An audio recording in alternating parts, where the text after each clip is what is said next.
सियावर रामचंद्र की जय। मेरे प्यारे देशवासियों, राम राम।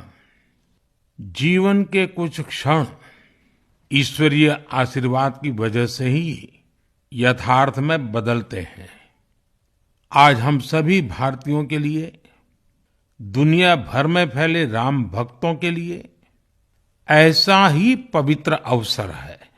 हर तरफ प्रभु श्री राम की भक्ति का अद्भुत वातावरण, चारों दिशाओं में राम नाम की धुन, राम भजनों की अद्भुत सौंदर्य माधुरी।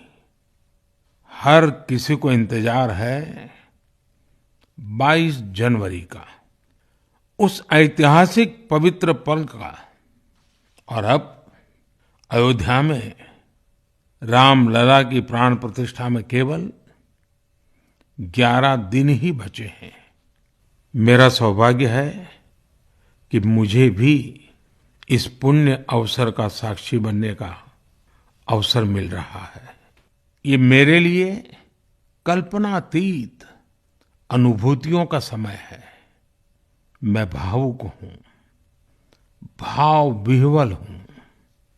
मैं पहली बार जीवन में इस तरह के मनोभाव से गुजर रहा हूं।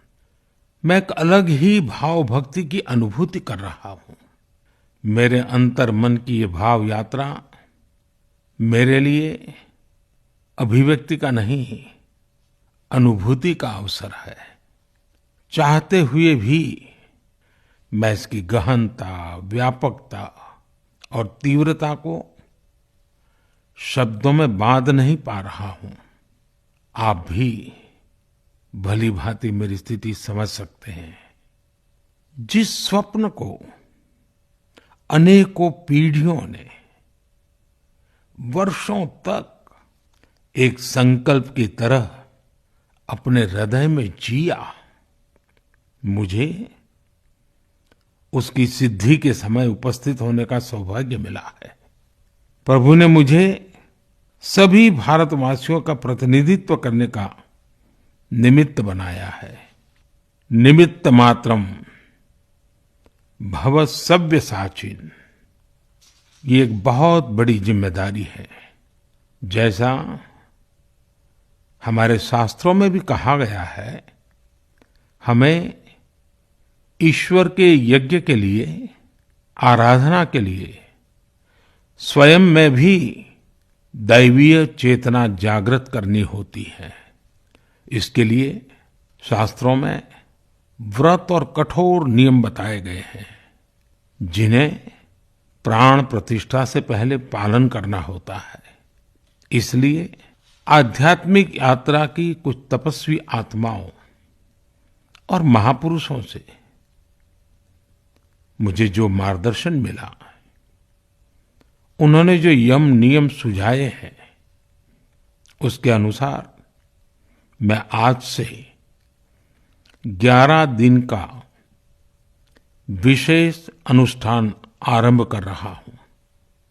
इस पवित्र अवसर पर मैं परमात्मा के श्री चरणों में प्रार्थना करता हूं, ऋषियों, मुनियों, तपस्वियों का पुण्य स्मरण करता हूं और जनता जनार्दन, जो ईश्वर का रूप है, उनसे प्रार्थना करता हूं कि आप मुझे आशीर्वाद दें, ताकि मन से, वचन से, कर्म से मेरी तरफ से कोई कमी ना रहे। साथियों, मेरा ये सौभाग्य है कि 11 दिन के अपने अनुष्ठान का आरंभ मैं नासिक धाम पंचवटी से कर रहा हूं। पंचवटी वो पावन धरा है जहां प्रभु श्री राम ने काफी समय बिताया था। और आज मेरे लिए एक सुखद संयोग ये भी है कि आज स्वामी विवेकानंद जी की जन्म जयंती है। ये स्वामी विवेकानंद जी तो थे जिन्होंने हजारों वर्षों से आक्रांतित भारत की आत्मा को झकझोरा था। आज वही आत्मविश्वास भव्य राम मंदिर के रूप में हमारी पहचान बनकर सबके सामने है। और सोने पर सुहागा देखिए, आज माता जीजाबाई जी की जन्म जयंती है। माता जीजाबाई जिन्होंने छत्रपति शिवाजी महाराज के रूप में एक महामानव को जन्म दिया था।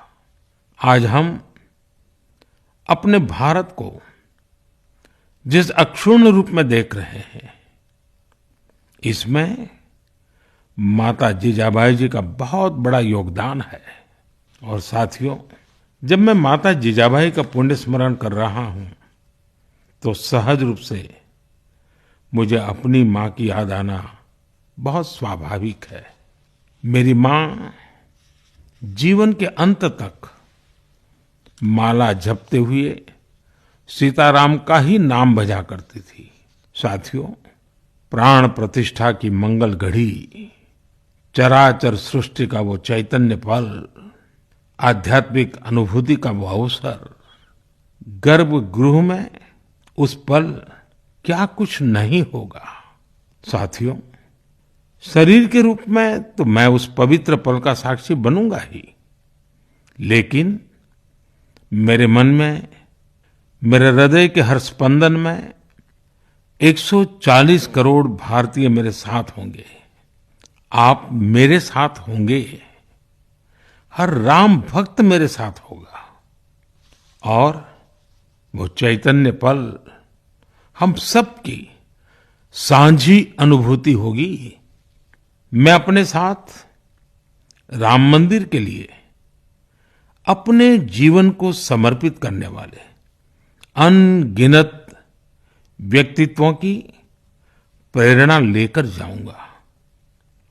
त्याग तपस्या की वो मूर्तियां, 500 साल का धैर्य, दीर्घ धैर्य का वो काल, अनगिनत त्याग और तपस्या की घटनाएं, दानियों की, बलिदानियों की गाथाएं, कितने ही लोग हैं जिनके नाम तक कोई नहीं जानता, लेकिन जिनके जीवन का एकमात्र ध्येय रहा है भव्य राम मंदिर का निर्माण। ऐसे असंख्य लोगों की स्मृतियां मेरे साथ होगी।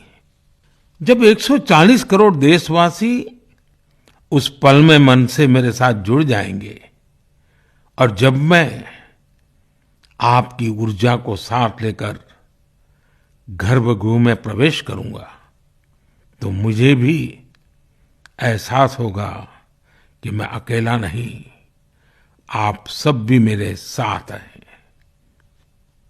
साथियों, ये 11 दिन व्यक्तिगत रूप से मेरे यम नियम तो है ही, लेकिन मेरे भाव विश्व में आप सब समाहित है। मेरी प्रार्थना है कि आप भी मन से मेरे साथ जुड़े रहें। रामलला के चरणों में मैं आपके भावों को भी उसी भाव से अर्पित करूंगा जो भाव मेरे भीतर उमड़ रहे हैं। साथियों, हम सब इस सत्य को जानते हैं कि ईश्वर निराकार है, लेकिन ईश्वर साकार रूप में भी हमारी आध्यात्मिक यात्रा को बल देते हैं। जनता जनार्दन में ईश्वर का रूप होता है, ये मैंने साक्षात देखा है, महसूस किया है। लेकिन जब ईश्वर रूपी वही जनता शब्दों में अपनी भावनाएं प्रकट करती है, आशीर्वाद देती है, तो मुझ में भी नई ऊर्जा का संचार होता है। आज मुझे आपके आशीर्वाद की आवश्यकता है, इसलिए मेरी प्रार्थना है कि शब्दों में, लिखित में अपनी भावनाएं जरूर प्रकट करें मुझे आशीर्वाद जरूर दें। आपके आशीर्वाद का एक एक शब्द मेरे लिए शब्द नहीं, मंत्र है। मंत्र की शक्ति के तौर पर वो अवश्य काम करेगा। आप अपने शब्दों को, अपने भावों को नमो ऐप के माध्यम से सीधे मुझ तक पहुंचा सकते हैं। आइए हम सब प्रभु श्री राम की भक्ति में डूब जाएं। इसी भाव के साथ आप सभी राम भक्तों को कोटि कोटि नमन। जय सिया राम, जय सिया राम, जय सिया राम।